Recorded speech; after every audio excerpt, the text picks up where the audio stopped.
Merci de regarder France 24 à l'heure de reporter, votre magazine de grand reportage. On s'intéresse cette semaine à ces convois de déchets radioactifs partis de la France vers l'Allemagne. Selon Areva qui les a traités, il s'agit de 123 tonnes de déchets allemands hautement radioactifs. Ils correspondent à la consommation d'électricité de 24 millions d'Allemands pendant un an.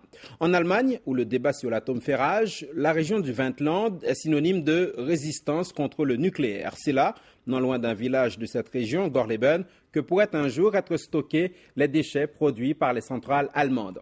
Mais depuis 30 ans, les habitants se battent corps et âme pour empêcher que ce projet n'aboutisse. Voyez le sujet signé Anne Maillet qui est avec nous en plateau. Bienvenue dans Porter. Dans la forêt du Wendland, en Basse-Saxe, on vit au rythme de la résistance contre l'atome depuis 30 ans. C'est sur ces rails que sont acheminés les transports de déchets nucléaires allemands en provenance de l'usine de traitement de La Hague. Pendant des semaines, les activistes antinucléaires de la région se sont préparés à l'arrivée du 12e transport Castor. Cette année, pour la première fois, on va ballaster le Castor. Qu'est-ce que vous entendez par là exactement ? Vous voyez ça ? C'est le ballast. Notre plan, c'est de l'enlever d'un côté pour que le rail soit complètement dégagé. On enlève tout d'un côté, on laisse le ballast en place de l'autre, comme ça si un train passait dessus, il déraillerait. Donc il est obligé de s'arrêter.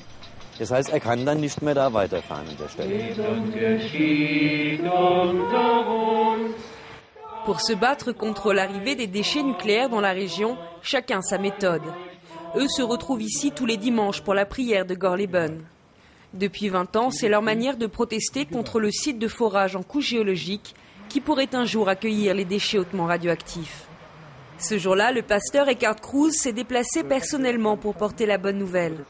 Son église et d'autres propriétaires terriens de la région ont obtenu l'arrêt momentané des travaux sur le site. Des travaux qui venaient tout juste de reprendre. Nous partons avec le pasteur en direction de Gorleben. À Berlin, le Parlement vient d'entériner l'allongement de la durée de vie des centrales nucléaires. 12 ans de plus, soit 500 containers de déchets supplémentaires. Une manifestation a été organisée devant le site.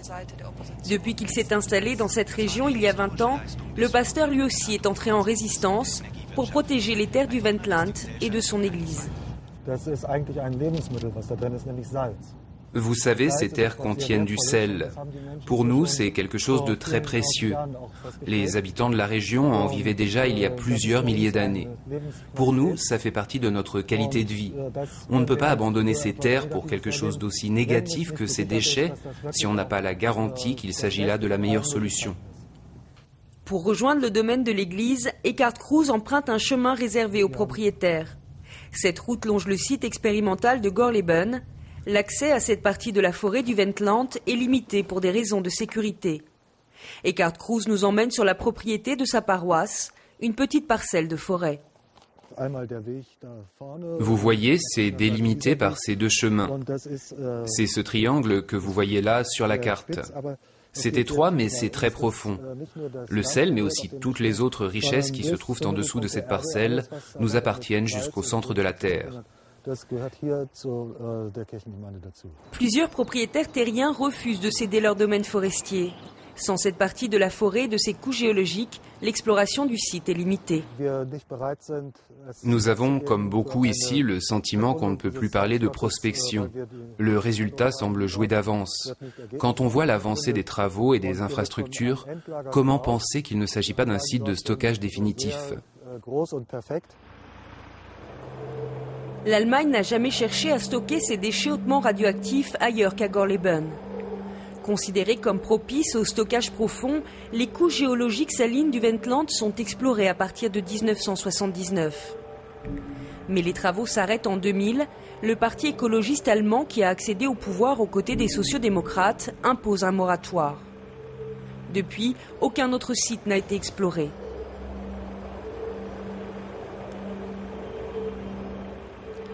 Les flux de déchets nucléaires en provenance de la station de traitement de La Hague ont continué d'affluer. En attendant de rejoindre un jour un site de stockage définitif, ils sont parqués depuis 1983 dans un entrepôt, à quelques dizaines de mètres du site expérimental. Dans la région, personne ne croit qu'ils quitteront un jour Gorleben. Une certitude qui a fait du Wendland le bastion de la lutte antinucléaire. Dans cette région agricole reculée, ce sont les paysans qui sont en première ligne de la contestation. Leur symbole, c'est cette croix jaune qui s'affiche sur toutes les fermes. Agriculteur comme tous ses ancêtres depuis plus de 500 ans, Heinrich Pottmer part à la retraite dans quelques mois. Cela fait 30 ans qu'il est à la tête du mouvement agricole contre Gorleben. En 1979, il participe à la première grande manifestation de tracteurs de la région. Les agriculteurs prennent d'assaut Hanovre, la capitale régionale. 100 000 personnes suivent le discours fondateur du mouvement, tenu par Heinrich Pottmer. On nous a dit pendant des dizaines d'années qu'il s'agissait de prospection. Mais concrètement, ils ont toujours travaillé sur la construction du site. Et aujourd'hui, ils se servent de l'avancée des travaux comme motif pour continuer, sous prétexte qu'1,5 milliard d'euros ont déjà été investis. Voilà comment ils créent leurs arguments, voilà comment le mensonge de Gorleben continue. Aujourd'hui, c'est le fils d'Heinrich qui s'apprête à prendre la relève. Les Pottmer, agriculteurs et militants de père en fils, sont prêts pour l'arrivée du prochain transport de déchets nucléaires. Leur colère vise directement Angela Merkel et son gouvernement.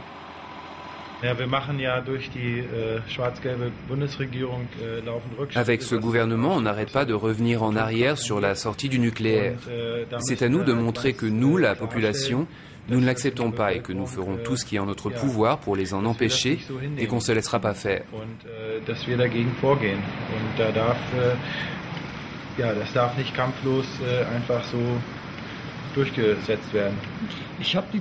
Moi, j'ai bon espoir que le castor fasse demi-tour cette fois-ci.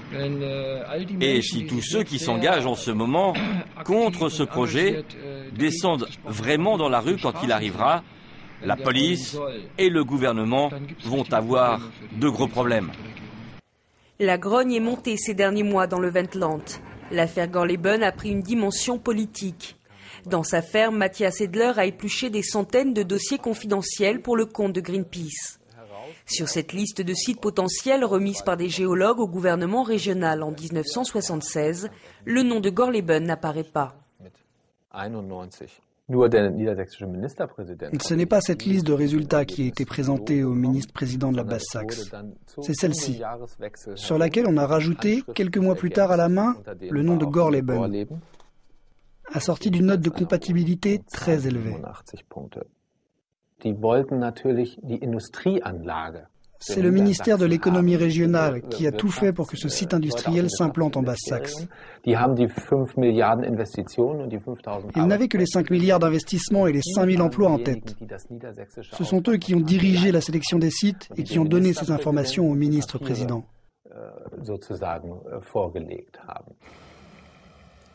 Un projet séduisant pour une région alors confinée au pied du mur qui séparait les deux Allemagnes et dont la densité de population était la plus faible du pays.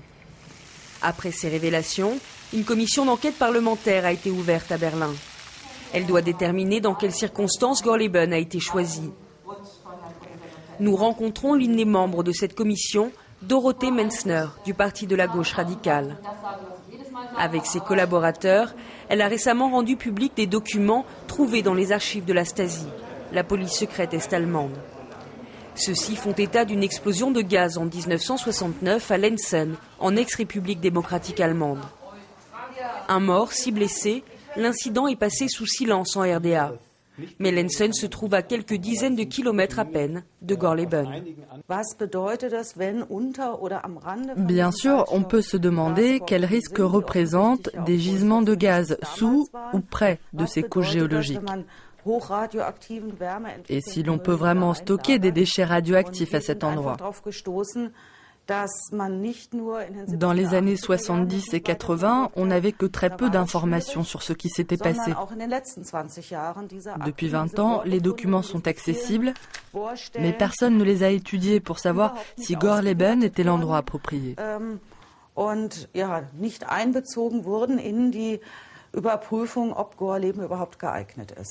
Existe-t-il aujourd'hui encore une volonté politique d'imposer Gorleben comme site de stockage définitif ? Un entretien prévu avec un responsable du site a été annulé en dernière minute. Le ministère de l'Environnement chargé du dossier a décliné nos demandes d'interview. À Gartow, situé non loin de Gorleben, nous avons pu rencontrer l'un des rares partisans du projet. Hansudo Maori, maire bénévole de cette petite commune qui a profité des 20 ans de prospection. Avec l'arrêt des travaux, son village de 1400 habitants a perdu en attractivité. De nombreux artisans avaient du travail ici. Autour du site, il y avait de quoi faire pour tous ces gens-là. Pareil pour les restaurateurs, les boulangers, les bouchers. On a connu une vraie croissance pendant les 15-20 ans de l'exploitation du site. Seulement, ça s'est arrêté du jour au lendemain. Les quelques 1000 personnes qui s'étaient installées ici avec leurs familles ont quitté la ville. Et c'est vrai qu'on les regrette.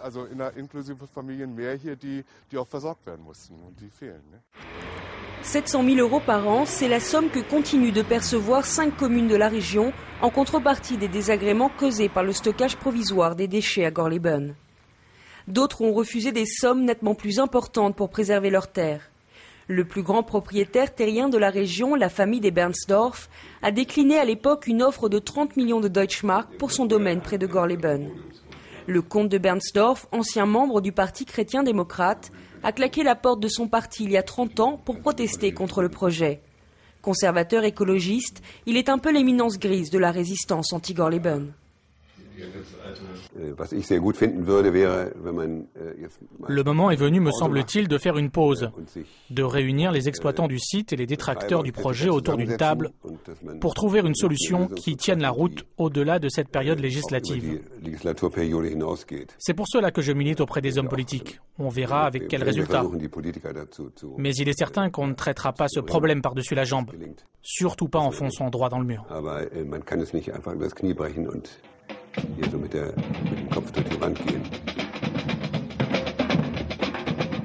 Mais même si le gouvernement revient sur sa décision, qui acceptera en Allemagne de vivre avec des déchets nucléaires sur le pas de sa porte ?